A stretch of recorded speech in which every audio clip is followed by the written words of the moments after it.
Hello students, today we will study our next chapter, chapter number 10, our water resources.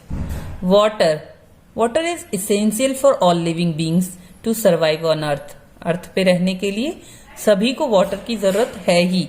It is used for many purpose like drinking, bathing, cooking, washing and for growing crops also. Rain is the main source of water.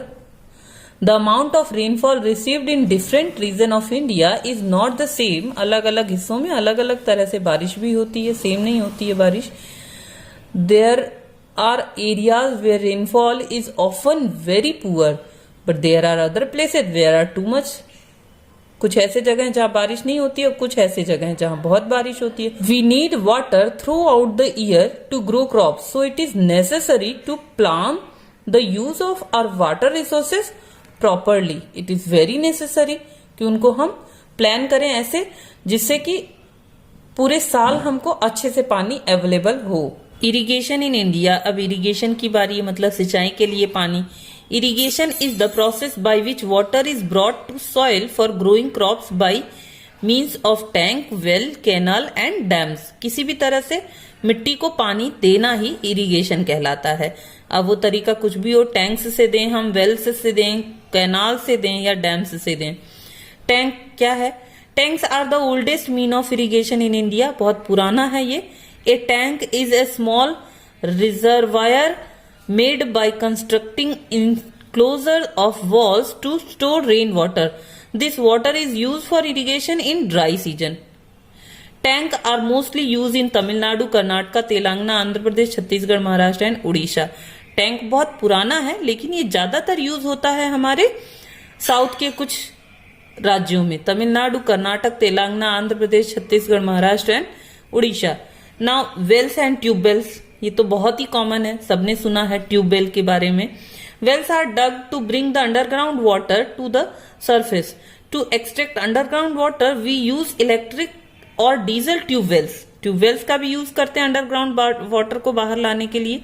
To bring out water from the well, Persian wheel is still in use at some places. Irrigation by means of well is carried out in Rajasthan, Punjab, Haryana, Bihar, Uttar Pradesh, Maharashtra and Gujarat. यहाँ पे Wales या tube wells का use किया जाता है. Now canals. Canals means नहरें. नहरों का भी बहुत बड़ा रोल होता है इरिगेशन के लिए और वाटर रिसोर्स है ये बहुत बड़ा. After well and tubewell, canal irrigation is the second most important resource of irrigation. दूसरे नंबर पे ये आता है. सबसे बड़ा तो है वेल और ट्यूबवेल, उसके बाद से नहरों की बात आती है. A canal is man made channel through which water from a river or a stream is diverted to agricultural field.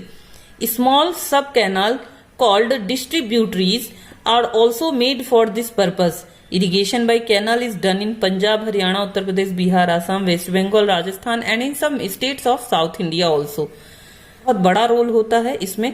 Canals जो हैं वो नदियों के पानी को ले करके पहुंचाते हैं प्लेन एरिया में, और उससे भी थोड़े से छोटे छोटे और पतले कैनाल जो होते हैं जिनको हम डिस्ट्रीब्यूटरीज कहते हैं, वो कैनाल उस पानी को और भी हमारे खेत वाले एरिया में पहुंचाते हैं.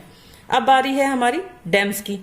डैम्स जिसे बांध बोलते हैं हम लोग. Dams are walls built across a river to hold back the flow of water. These walls have special gate which can be open or close to control the flow of water. इनके पास ये ऐसे दीवारें होती हैं जहां पे special gate होता है जो पानी के फ्लो को रोकता है, नदियों के पानी के फ्लो को रोकता है.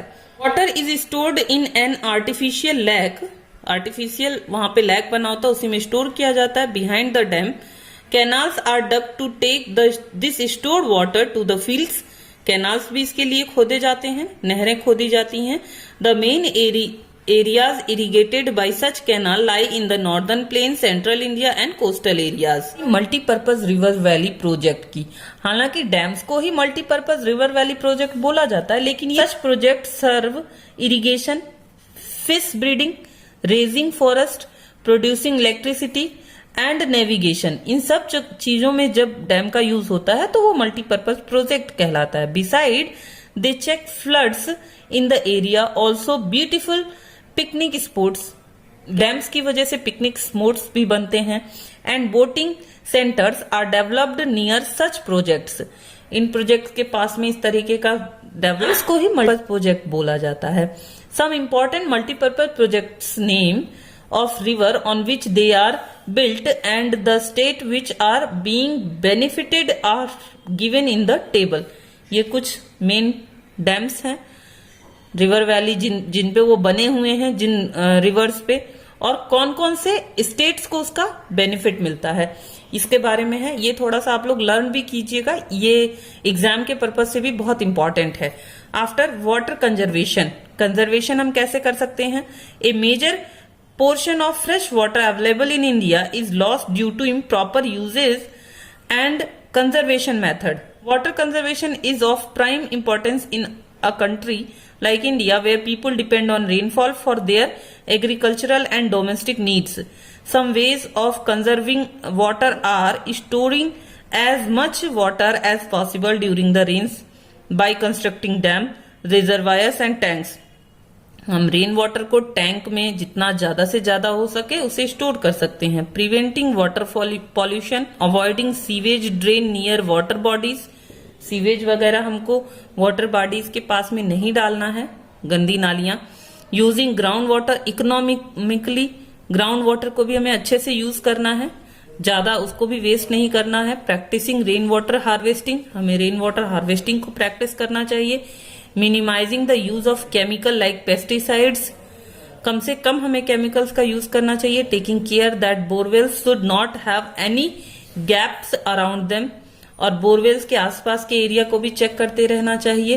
Planting more trees, this help the water cycle to be maintained. Cutting down of the forest should be discouraged, forest की कटिंग डाउन को हमें डिस्करेज करना चाहिए, मतलब उसे रुकना चाहिए, बढ़ावा नहीं देना चाहिए। Treating waste water from factories to remove all pollutants before releasing them into the source of water. किसी भी फैक्ट्री का केमिकल जो निकलता है उसे पानी में डालने से पहले रिमूव ऑल पॉल्यूटेंट्स, उसके सारे जो प्रदूषक हैं उन्हें निकाल देना चाहिए। Treating sewage properly before disposal into the source of water, जित भी नाली के पानी को हम वाटर के सोर्स में डालते हैं उसको भी चेक करते रहना चाहिए। Rain water harvesting is a technique to store the rain water without wasting it, बारिश के पानी को बिना बर्बाद किए उसको स्टोर करना ही रेन वाटर हार्वेस्टिंग है। Rain water collected on the terraces of the concrete building is diverted to the surface soil through pipelines. Water thus collected in the soil becomes part of underground water. यानी छत पे rain water को इकट्ठा किया जाता है, उसके बाद छत से पाइप लगाई जाती है इस तरह की, जिससे कि उसे अंडरग्राउंड में ले जा करके रख दिया जाता है, स्टोर कर लिया जाता है और फिर बाद में